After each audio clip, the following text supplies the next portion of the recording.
जेहेतु शिशुप्रिय थे जन्मदिन को मन रखा आम शिशु दिवस पालन करुचे। तो ये कथा माने बहु वर्ष हो गला पालन कर गोटे कथा कही दिन हो गला। तो तुम मैंने कौन कर जेहेतु आज दिन तुम मान समर्पित कौन समर्पित हो कौन करने कि गोटे जीवन में भल करने समर्पित हो। तो तुम्हें सार जमी कहले जे तुम्हें कौन कर तुम लक्ष्य तुमको स्थिर करने को पड़ो।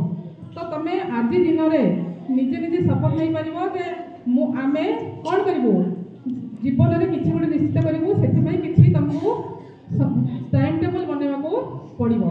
तो प्रथम कौन कर 4-5टा काम कर सकालू आम उठू जमी विद्यालय को ठीक टाइम जीवु केबे भी जीवन में आम मिछ कथा कहबू ना आउ कौन जगह तुम्हें अन्याय सहबू ना घरे पितामाता को साहाय्य करूँ है किसी गोटे करके जीवन में आम समाज में आम गोटे प्रतिष्ठा तैयारी करूँ तुम लक्ष्य होगा दरकार।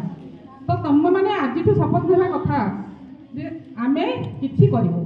तो अंततः जड़े मिनिमम 5टा कथा करके स्थिर कर जे मु 5टा काम मोर जीवन सारा करी जमी विद्यालय को ठीक समय आसब श्रृंखलित रही कौन जगह कौन विशृंखला सृष्टि करना ये भल भल कथा जो दिन कौन समर्पित कौन भी समर्पित होती किसी भल करने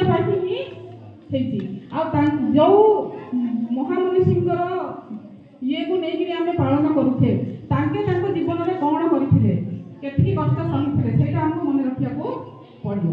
तो से पालन कर पड़े फटो रखिदे पूजा करेंगे से कथा किसी माने भी रखुना जदि आम जीवन में पालन करवा ना।